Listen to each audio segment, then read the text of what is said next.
What's going on, everybody? Ray Gomez here with the Shredship, and in this video we will be talking about my apparel, specifically my jackets today, and my shells and anything that I would wear underneath a snowboarding jacket.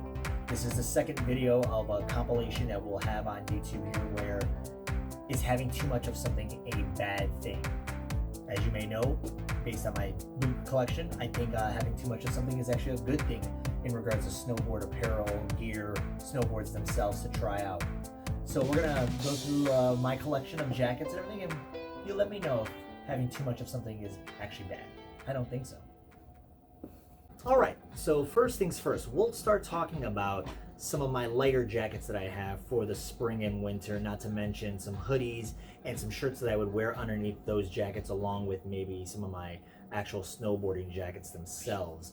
I will also mention if by any chance I purchased one of these at a discount or sale price, if it's used or anything like that, just because I feel that with all the snowboarding apparel and items that I have, you don't have to spend an arm and a leg on these things. I hope this could be a little bit educational and informative, so that way the savvy purchaser is out looking for a great deal rather than just buying something brand spanking new. That being said, I don't discourage buying something brand new or that's in season, because they are coming out with some new gear and apparel that you just can't resist. You got to get it because you want to have the sharpest jacket or the coolest hoodie on the mountain. So let's get started. First things first, I'm gonna run through these really quick. I have 1, 2, 3, 4, 5, 6, 7 long sleeve shirts. As you can see here, I have a Nike one. I got a starter one. This is everything I would wear underneath my jackets or my hoodies. I have a RBX one, and then I have 3 Meister in red, white, and black to wear underneath my hoodies and my jackets. The first one, the Nike one, I actually just recently got this from a Goodwill, brand new, for $4. Instant purchase, awesome. Found that, thanks a lot. Last but not least, I have this undershirt that has one of the Superman comic books on the very front, and I bought this at Comic-Con. This actually works out quite good for wearing underneath your jackets and everything. It's a nice shell underneath. It keeps you warm. It also helps with perspiration and everything. I do wear this in the spring as well at the end of the year as just my top, because I want to show off the cool shirt. I like Superman a lot. This jacket here is a Nike skateboarding jacket that has also their Nike shield on it, so it's a little wind resistant. It's a little water resistant as well, and I usually wear this when I have a flannel underneath it. So this is probably for late season, spring snowboarding and everything like that. But I bought this at Ross Clothing Store, and I think I only paid like $16, $17 for that. Same thing, I bought this jacket, this Neff jacket at Ross, which, by the way, I love Neff and what they do with their designs and their styles. This one has actually Mickey Mouse on the back, and it goes with one of my hoodies that you'll see in a little bit. And I wear this just to put over my hoodie as well. And I think I bought that at Ross for like $14, $16, something like that. Nothing over 20, at least with those 2 jackets, I guarantee it. I got them at a really, really nice price. I also bought this at Ross, which is another Neff shirt, and this is going to be, just a nice thick flannel that's a little wind resistant and a little water repellent, but at the same time you don't want to be getting soaked in rain or any heavy wet snow. It's got a couple pockets here.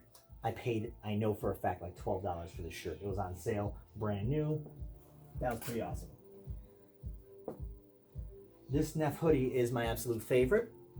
I wear this quite often just because I love the colors. I just recently bought a pair of Blender goggles to go with this hoodie alone, and it's very comfortable, very durable.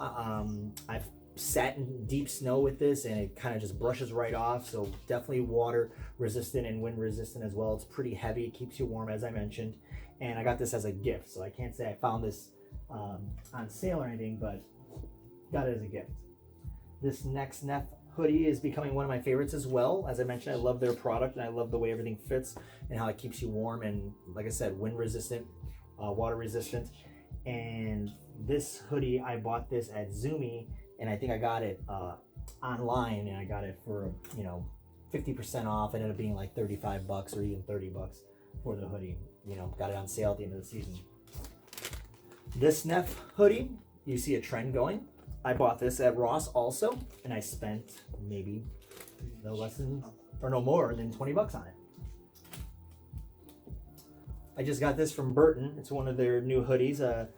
Definitely wind and water resistant. A friend of mine who's a part of the Shredship did a video that's on Instagram, and he showed how he sprayed a water bottle and the water just rolled right off it. I can't wait to wear this. I love this tiger print. I'm not a big animal print guy, but this shirt is really cool with the gray, the black, and the green in there. So the next jacket we have here is another jacket that I'll probably wear when I can bundle up underneath or even in the spring, but this is an Adidas windbreaker jacket. It's not technically a snowboarding jacket at all. I can prove I bought this at Ross because it still has the tag on it, and I got this one for $39. So I like this a lot. Gray, little pine green in there, simple colors. When you put it on, I actually did a video of me working on some presses, and this will cover your face quite well, so some good protection there. And the hood is also big enough to fit over your helmet. Then we get to a little bit thicker jacket here, and this is one of my Neff outer shell jackets. So you can definitely put something underneath here to make it just a little bit extra warm. But this goes fairly long down towards the backside of your butt there and everything. And once again, comfortable, durable, reliable. Neff makes a good product. And they don't charge an arm and a leg for a lot of their product either. I bought that one at Zumi as well, and I think I spent $60 on that. That was on sale. Last but not least, I have 3 of the same jackets from North Face here, and these are what's called their wind wall jackets. So water resistant, wind resistant. I've been using these more as shells underneath, or if I want to wear one of my hockey jerseys, I'll throw the hockey jersey on top of this just to give me a little extra warmth. But these work quite well. And I have it in green, black, and navy blue. I bought these for $39.99 at the North Face outlet a couple years back. So I just picked up 3 when they were regular like $129 or something like that. Just such a good price. And that's all of the lighter gear that I have, or something that would go underneath some of my heavier jackets. Let's get to the heavier jackets.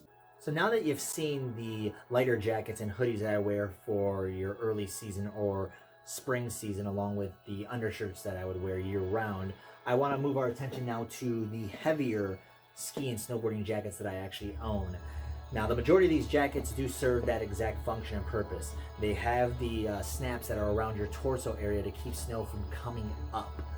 That being said, I also do own a couple jackets that are not technically snowboarding jackets, but yet they do have the draw cords at the very bottom of the jacket to, once again, make it tight around your torso and not allow snow to come up and everything. So what I'm going to do is we're going to move through my list of jackets here. I will show you the front of the jacket, also tell you the brand of the jacket as well, and if there's anything that stands out in regards to price-wise, once again, I'll let you know and where I found it at. So first things first, I bought this used online from someone in the suburbs. This is just a North Face jacket, and it is actually quite light. It should actually be in my spring or early season selection, but the thing is, with North Face, they have all the inner linings for the most part where you can put a fleece in there, so I do wear it in the winter. I like the blue and white. I paid only 30 bucks for this, and there's basically no rips, no discoloration in it. I got a great jacket for a great steal. Got that online.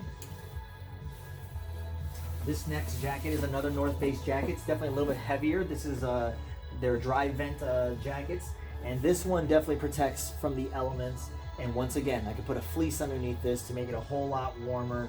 Usually when I do put that fleece in there, it makes it a little too warm, so I have to take one or the other off, whether it's my undershirt or take the fleece off. But otherwise, I like the green and the gray here. And once again, I bought this online, and I only paid, I think, 30 bucks once again for this jacket. Very inexpensive, and as you can see, it has the little draw cord at the bottom to help out with that extra snow. This was the second jacket I purchased through Facebook from a gentleman. This is lightly used, and another North Face jacket. And once again, they have this is the high vent jackets that they have.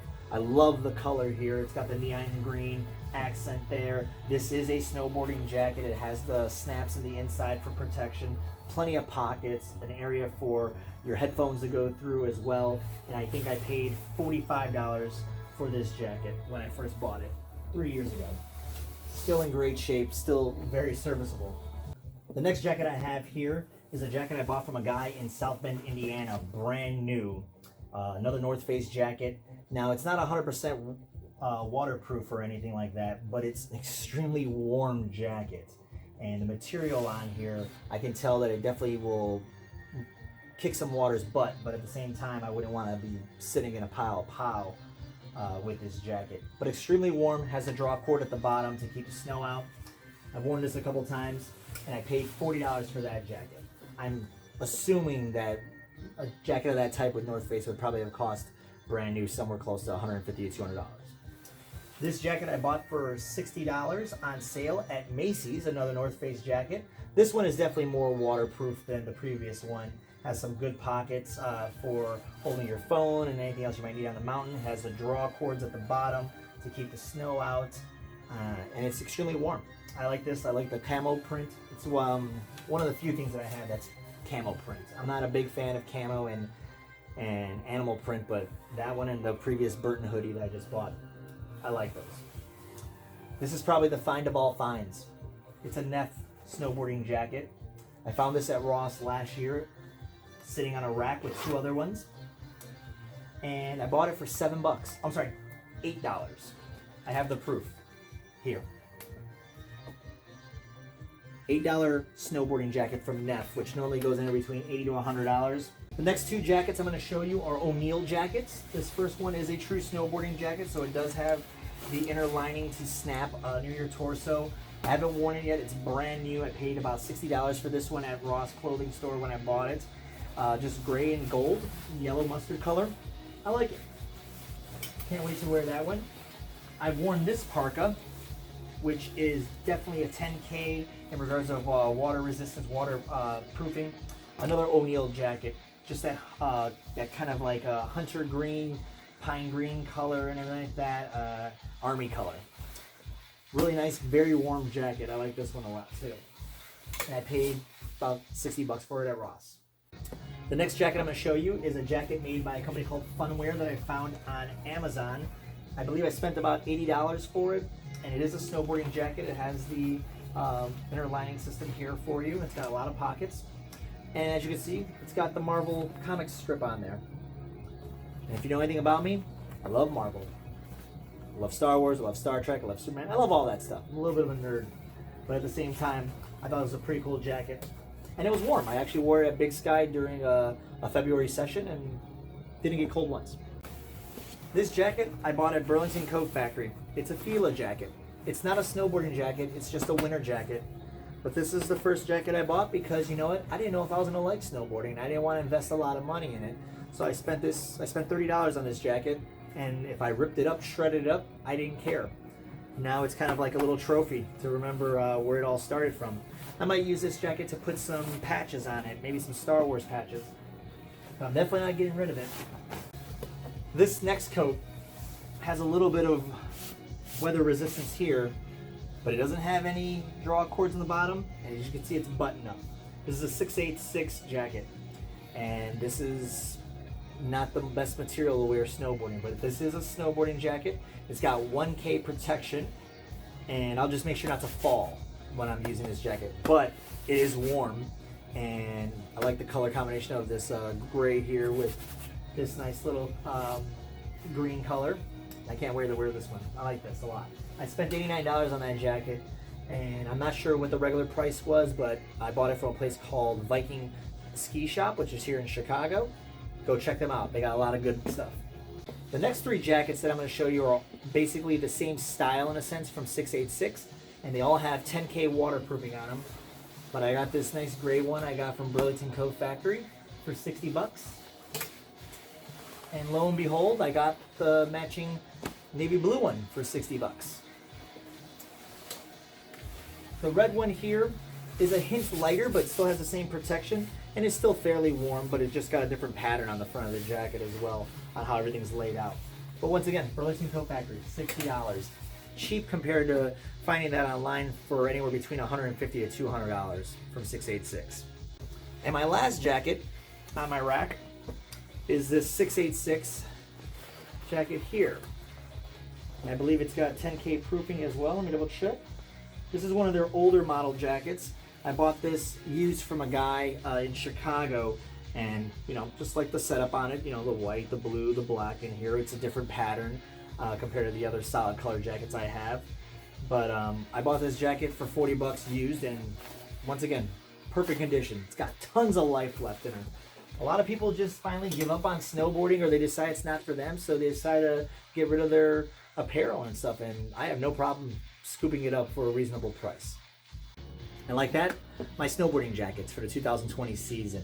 It took me about 2.5 years to compile all these jackets.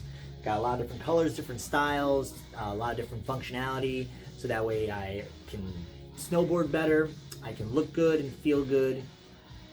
Works out well for everybody. And I didn't spend an arm and a leg on this stuff.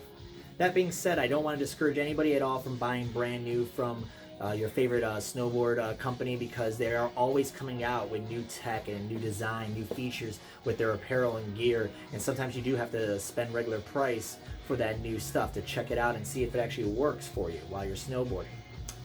I'd like to thank you guys for joining us here today with the Shredship. I don't think having too much of something is a bad thing when it comes to snowboarding. Don't forget to follow us on Instagram at the Shredship. Also, you want to subscribe here and hit the like button if possible. And coming soon, we have theshredship.com. Thanks for joining us.